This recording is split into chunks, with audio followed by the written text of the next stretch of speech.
Welcome back to One-on-One Sports. I'm now joined by Natalie Beach and Tim Kraus to talk some Major League Baseball. Guys, the AL East has not been what everyone really thought they were going to get, but the Yankees and Red Sox have played pretty well. So, Tim, I'm going to start with you. Do you think these teams, the Yankees and the Red Sox, can continue to rule the AL East? The AL East is interesting because this is a division where every team is a whole, and it's extremely close.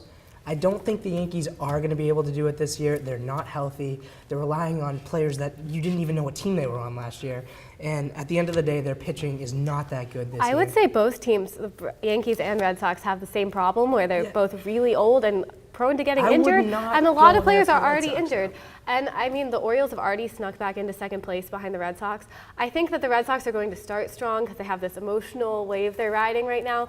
But I don't think, I mean, they have poor management. No, they do not have poor management. They got John Farrell, who's a good manager. But Buck Showalter and Madden are like clearly the best, and they're. But the Red Sox so far have been able to hit, and their pitching has been fantastic. I don't think they're a their scary pitching team can this year. stay at the level it's at. You never know. Clay Buchholz and John Lester have been amazing this year. Yeah, but they're not going to continue to go undefeated all season.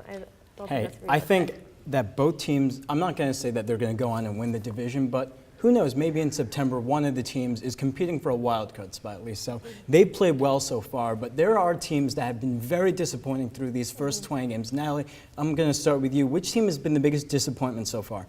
Well, I think sticking with the powerful AL East, it's definitely been the Tampa Bay Rays. They had phenomenal preseason expectations, and their pitching has been strong, but I mean, their offense is non-existent. They lost 9 of their first 14 games.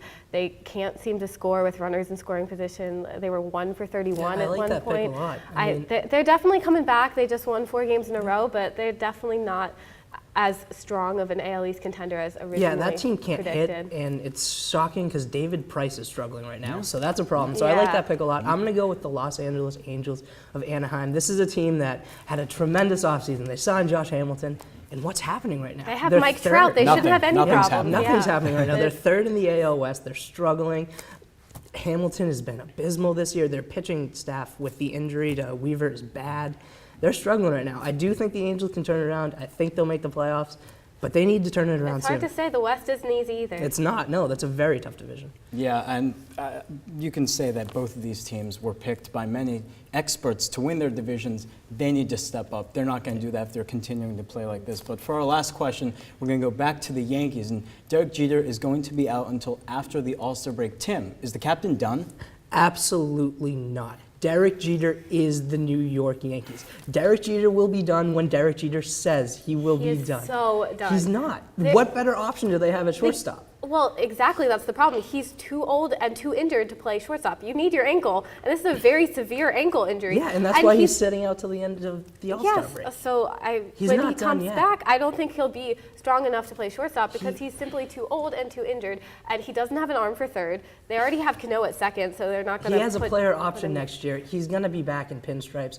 Derek Jeter will continue to play. I don't think that he will be a valuable asset to the team. But that doesn't mean he's done. He's going to play. He's Derek Jeter. Yes, but what's the point of keeping him around if it's just, so Derek Jeter's on the field if he's not actually helping them? It's the Yankees. They need to have Derek Jeter on the field. But I don't think that he will be a helpful player for them. He might not be. But Natalie, I'm sorry. I got to go with Tim on this one. He may not be the most helpful player they've had, but kind of like Mo Rivera, kind of like Kobe Bryant, Derek Jeter's not going out like this. He's going to come back. Even if he doesn't succeed, he's going to give it another try.